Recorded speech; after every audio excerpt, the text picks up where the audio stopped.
Welcome to Section 420, Talkin Yankees, the podcast. Well, Giancarlo Stanton decides to drop a few pounds to help with his hitting woes at the plate there. And Alex Verdugo gets clean shaven, gets the clippers out, and gets into Yankee modes, but removing the beard, which I kind of said he's going to have to. Done it already, done it early, and you probably see some of the photos out there. Yankees, of course, still waiting the wings on the Yamamoto decision. Inside tracks see that both the Yankees and the Dodgers are kind of the finalists in the Yamamoto Sweet Six there. I'll kind of give you my take where I think he's going to end up. And, of course, Brian Cashman making a couple of small moves. No big splashes there, but moving out Billy McKinney, who's like the newest former re-Yankee and now former Yankee again, all within like a month or so, which is kind of crazy. And also staying in Pirate Land there, signing former Pirates reliever Dwayne Underwood to a minor league contract, and I'll kind of introduce him if you didn't hear from him before. So a lot of good stuff to get into. Not major here, but a little small ticky-tack stuff, so maybe you've been out holiday shopping or just kind of going down to Rockefeller Center and visiting the tree or something that really has been paying attention. Get you caught up on all the good stuff. So before we get started, as always, make sure you subscribe to the podcast. So wherever you're listening right now, look for something that says subscribe, like, follow, hit that. And of course, this content also available, the video version of the show, with some stuff you probably can't get here in the audio world, so we want to make sure you get stuff. So go to YouTube, Section 420 Talkin Yankees, hit the subscribe button there as well, and get notified when new episodes go up. Not as frequently as this on the audio side, but you want to get all the goodies there. So, as mentioned at the top, that recently Boone said he was in contact with Giancarlo Stanton, and he liked what he was seeing, what he was doing with his winter regiment. We didn't get any details really what that was. I don't know if it was the batting cage in the basement there, but it turns out Stanton decided he wants to drop 20 pounds there. This kind of comes a repeat situation where in 2019 he had a lot of injuries, decided to drop 20 pounds, and he felt he was much healthier and, again, more serviceable in 2020. Now, maybe back for that season, obviously, it was the COVID-shortened 60-game season, but if you remember that postseason, his body looked much more alive, had a couple of big home runs, had a big home run member against in the Cleveland series there, and then again, also hit a couple of shots in the Tampa series as well, but unfortunately for the Yankees, their postseason run went no further than Tampa there, but again, it was a little bit better version of Stanton. And it all kind of makes sense. At 34, you shouldn't be dropping off this drastically. So there's something wrong. So whether it's a few pounds around the waist, whether it's affecting his swing, or around the legs or the thighs there, nevertheless, he needs to drop 20 pounds there. Now, I'll say shame on him a little bit that you should kind of know as a professional athlete where your fighting weight is, so to speak. So it's something he should have identified or not let him get to in the first place. But nevertheless, at least good he pointed out, at least he has some sort of goal or some sort of plan to get better. Because, again, you can't be hitting under 200. Even if you're like 38 years old, you can't be hitting 200 there. Nevertheless, 34, we're still technically kind of supposed to be in your prime, even though maybe the prime years are coming out of there. You should not be hitting that low. So hopefully that's something you identified and you can fix and get better with. So that's the stand issue there. Now, of course, the newest Yankee, Alex Verdugo, you might have seen some of the pictures. Got himself cleaned up. Of course, had the little beard going there with Boston Red Sox, the red beard for Boston. Again, perfect fit there. But, of course, the Yankees, you can't have that. So ready going with the facial hedge clippers there. So I kind of like it, though, trying to report to duty right away as a Yankee, even though you're still far away from spring training, but you want to get that Yankee look. So I just like that, you got that out of the way. It just kind of shows you want to report to duty and you're ready, all set to go with your new team. I just think that's a good sign there versus, he could probably could have dragged it out even longer if he wanted to, but he kind of wants to get that Yankee look right away.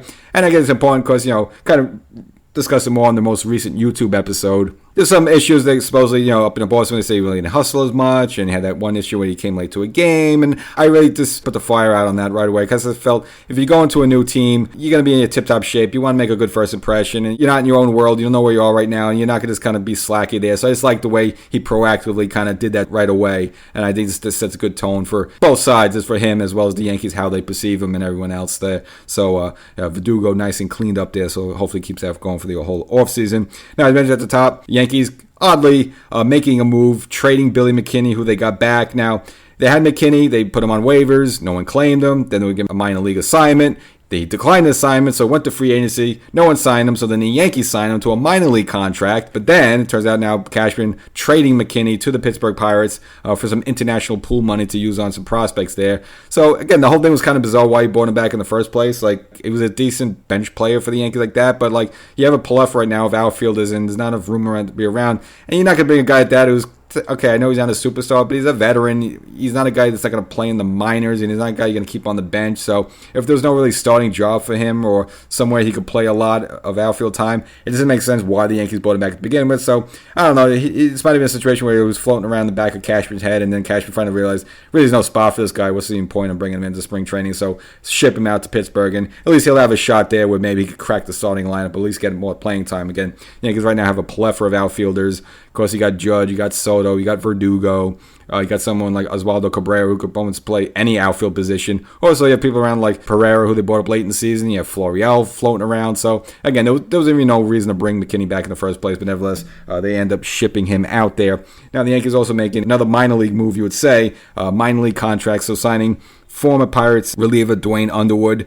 Now, you might not know about him. Not really spectacular. 29 years old. He appeared in 20 games for them last year. Had a record of 1-0, 2 saves, but a ballooned ERA of 5.18. You don't like to see that as well. He had like a career low strikeouts per 9 innings there, so not really coming off an impressive season. And it kind of wasn't really a great season for him. Got designated for assignment back in May. No one really claimed him. Then he stayed in the minor league system. And kind of like at 29, 30 years old, you kind of like, all right, are you a major league talent or not? Are you going to make it or are you not? So this is more Cashman is bringing in some arms in just to have some options. Again, the Yankees have lost a lot of arms recently in some of the deals for both Soto and Verdugo. The Yankees have been unloading some arms there, so I guess this wants to bring in some guys just for some options to make up to that. Again, that's kind of what happens when you bring in a big name like Soto and even a middle-level name like Verdugo. So I guess this Yankees want to stock up some arms there. So I don't put much into it. Will he make the team? Will he not make the team? I don't know. You maybe hit lightning in a bottle with one of these guys, and you figure, even though his strikeouts per 9 innings isn't that great, but again, maybe you figure like, well, we're bringing in here. Maybe Matt Blake could tweak a thing or two, and maybe we could turn him into something else there. So that's really all the moves in Yankee land. Now, of course, they're still waiting on Yamamoto. For at least the Yankees in the front office feel that they or at least feel confident in their pitch to him. That was, this previous Monday where they met his representatives in California. Now, of course, you're hearing that it's coming down to the Yankees and the Dodgers as the two teams going for him. And I mentioned this, in the most recent YouTube episode that if, all things being equal, I still think the Dodgers would have the upper hand in the situation. Just to reiterate, we've heard previous rumors that Yamamoto wants to go somewhere else where there's a Japanese player. Well, I don't know. The Dodgers just signed a guy called Otani. I think he's Japanese. He's kind of a big player there. So just look for this is the sales pitch for the Dodgers. We're the Dodgers. Obviously, they spend big. They're the highest payroll team. They're a team that just came off 100-plus wins. I know they had a disappointing postseason, but this is a World Series now team, and they just added Otani. So I think it's going to be a hard sale for the Yankees to overcome. Now, I know the New York Yankees are well respected, well regarded, and the Yankees brought out all the bells and whistles. Hideki Matsui, pitch in with them, help them, just kind of present the Yankees in the whole transition from Japanese baseball over to American baseball and playing for the New York Yankees. But other than that, what have the Yankees done lately? They haven't won a championship since Matsui was a Yankee in 2009. So, the Dodgers at least won championships. They've been in the World Series. They've been making some deep postseason runs lately, more than the Yankees have been making. The Yankees are coming off an 82-win season. So if you're Yamamoto, where do you want to go? Do you want to go to this hot Hollywood team that's just going to be the apple of everyone's eye going into 2024? Everyone's going to be watching them. You have all the celebs in the crowd. It's going to be the place to be. Plus, California, Los Angeles, it's warmer. The fans aren't as crazy and rabid. So if you have some bad games, you're not going to worry about people booing you from the stands and getting trashed in the media there. So it's just going to be harder for the Yankees to sell themselves. And plus, of course, with Otani taking that kind of reduced or at least deferred deal, as we say, he's only getting paid $2 million a year. Well, now the Dodgers can offer Yamamoto a max type of deal or something very similar just to get those two Japanese stars on the same team. And I just think for a selling point, it's going to be really hard for the Yankees to beat that. They're just going to have to either blow them away with more money or more years to entice them from the Dodgers. But if you're asking me, if I'm Yamamoto, I'm probably more interested in going to the Dodgers than the Yankees right now. So unfortunately, I just think the Yankees don't have the good inside track on that. But of course, the Yankees feel good in their presentation, so we'll see what comes of that. Now, in other baseball news, as we know, the Giants struck out on Otani. So it looks like they've gone to plan B, and that's Jung-Ho Lee, the Korean center fielder. Kind of introduced him on a couple episodes on the YouTube channel there before. Now, he had a great 2022 season, but a disappointing 2023, and it was cut short with an ankle injury. But he would have been possible as an option if the Yankees weren't able to secure Soto or if they weren't able to get someone like Bellinger. He could be in some of the Yankees would go after a left-handed bat, power hitter, and also a center fielder. Now, I never thought he made much sense for the Yankees because, as a center fielder, well, at some point you have Dominguez coming back next year and you're paying him peanuts and he's going to be around and under control for a while. So why would you want to shell some big money for a guy like this? So I never really thought the Yankees were going to strongly consider him, but you heard his name out there. But nevertheless, ends up with the Giants signing for 6 years at $113 million. So hopefully he turns around and have a nice injury-free 2024. Now, someone who's going to be injured, is going to be out, is Matt Scherzer. turning out going to need a back surgery. And it all kind of makes sense there. Did not look good at all in 2023.